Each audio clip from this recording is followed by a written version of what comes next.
Welcome back. For today's video, we're going to be analyzing Kumar's recent games and we're going to touch upon a very critical point. Bishop g4 and bishop g5. Who's going to make the first strike? That's the key question. Do you want to allow his bishop to come here? Or do you want to get your bishop to go there? How do you handle it when that happens? Should you do it or should you not do it?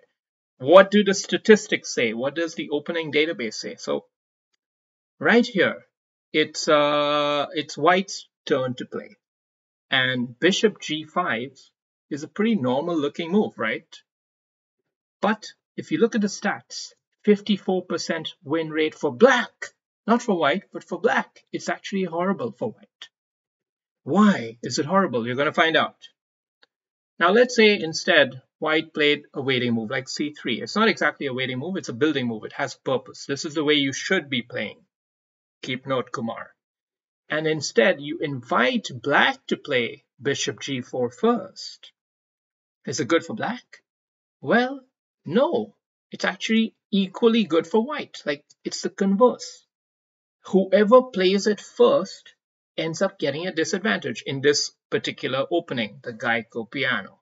Actually, I'm not showing you the stats. Here, you can see it more clearly. So, this is a key insight, Now, insights only matter if you understand why. So we're going to go into why. All right, let's take a look at this game.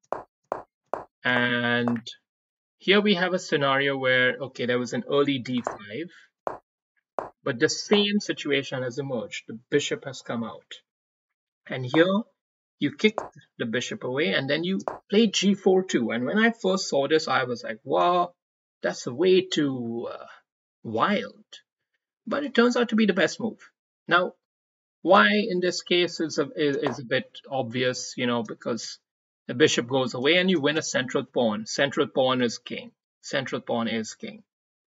But even if the central pawn were not a factor here, for example, if you had your pawn still sitting there and your rook wasn't attacking it, even then, g4 in this situation would be really good, actually, because your bishop has nice scope, and this bishop is quite boxed in. He's boxed in even here. Even here, he's quite boxed in. That's the key factor. So, okay, in this game, the opponent blundered, and you won. We can go through it in very, very quick fast forwarding. You did it really nicely, but I don't want to lose track of the main lesson here. One little subtle point is that, of course, you could have won king h2 here instead of king f1, just to prevent the queen from invading. But other than that, you handled everything just fine, and it was a smooth victory. So nothing to see. Nice finish. All right. In the other game, we have another position here, and it's kind of same setup, same exact situation, and this time you struck first with bishop g5, the move we were started this video with.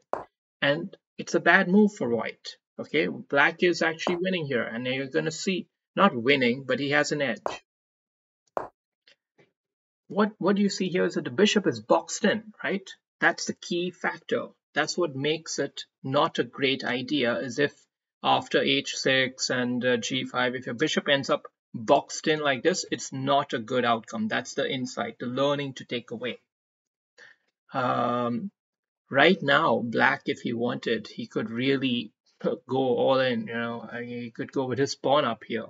It's a bit of a crazy variation, because even if the knight takes this, pawn can go up once more, trapping the bishop. Bishop has no squares. But even after that, if your knight went and attacked here, attacking the queen, you can still actually sacrifice the queen, take the bishop, lose the queen, and it's still somehow going to be good for black. It's a bit beyond me, the game, but there are some very interesting positions. In this particular game, he blunders the bishop here, so it's again kind of like not so worthwhile to analyze the rest of it. I will say that you are under attack here, so choosing to trade queens is a great idea. And I don't I was nervous watching because you're just sort of holding the tension, but it's just fine. You're managing it. You're managing it just fine. And then a gift came along and you took it. So well done.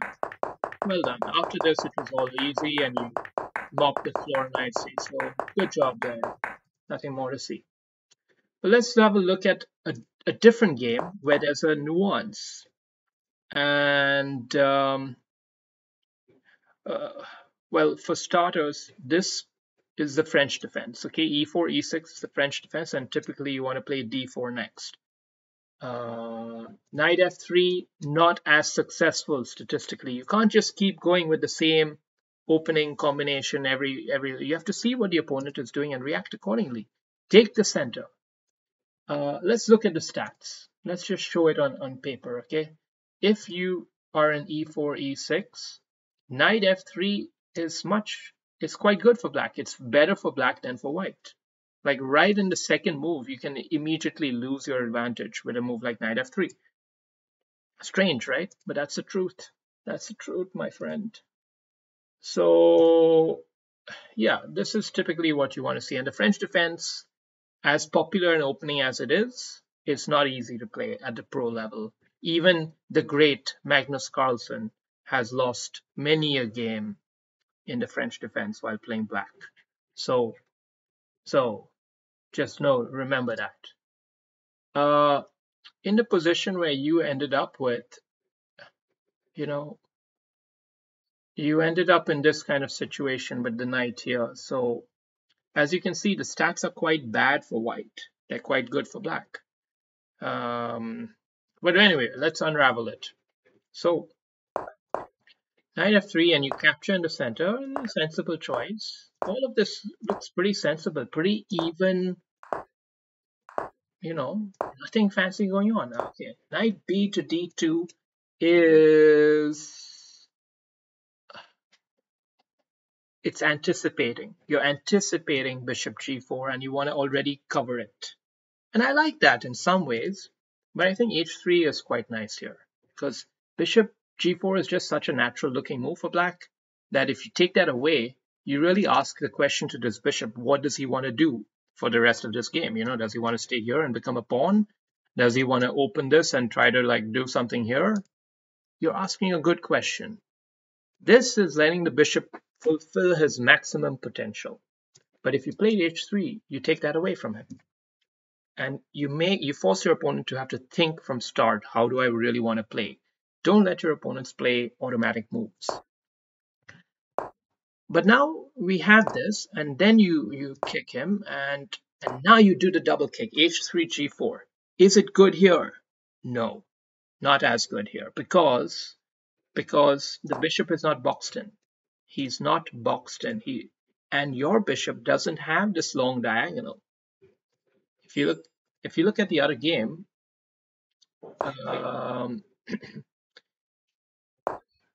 here your bishop is boxed in, and that's bad.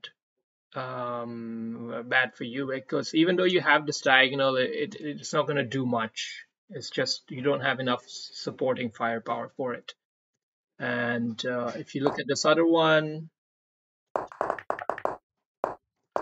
in this other situation, you take this and the bishop is kind of boxed in, and you do have the diagonal. So yeah, anyway, point is the bishop is not boxed in. That's the key. Remember this. So that's why black is quite content. This is pretty okay for black. It's pretty fine.